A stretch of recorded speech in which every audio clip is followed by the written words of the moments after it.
The authorities in South Africa say at least 17 people, including children, have died from inhaling toxic gas in an informal settlement near the town of Boksburg, east of Johannesburg.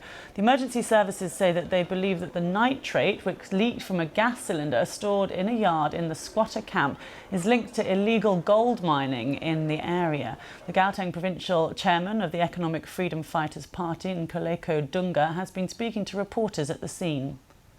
Definitely came from a gas leak, potentially from what you would refer to as illegal miners, zamas, a dwelling of zamas, and that leakage actually was inhaled by members of the community. What is absolutely sad, we must state, is that we've got members of the community who've been saying that they've been calling the SAPS, particularly since 6 o'clock, prior to even the tragic, to state that there's a foul smell that is going on in the place, and they would really genuinely like assistance, and they did not receive it up until casualties actually were now found lying in the streets and lying on our roads. Well, let's speak now to our correspondent Nomsa Maseko. And what more can you tell us about what happened, Nomsa?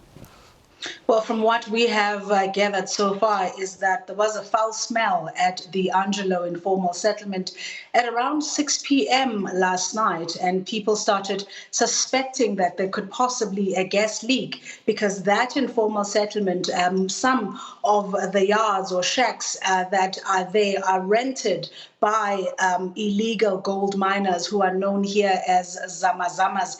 And it did indeed turn out that where the gas leak actually took place is an area or a shack where there were gas canisters inside, and those are the kind of areas where illegal miners, rent out to extract gold from soil that they would have stolen from abandoned mine shafts all around this area here in eastern Johannesburg.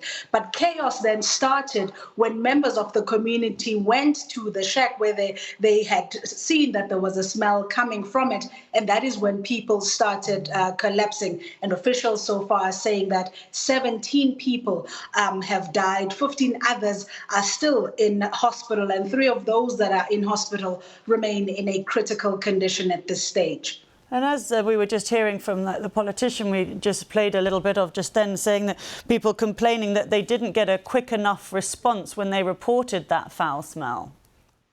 Well, this is unfortunately the tragedy when it comes to South African black communities, to be specific, because even though they will call for help, it never comes. It only comes when it is late, and what happened there last night is no surprise that emergency services officials only arrived at the scene once casualties started to be reported. In fact, the BBC did speak to one woman whose husband also died at the scene. She was not there at the time because she was at work, but she did manage to tell us that she received a call from her neighbors saying that her husband was one of the people that had collapsed in the area. And most of those people, it appears that the people that had collapsed or even died were within a 100-meter radius of where the gas canisters were found. So you will be seeing a lot of,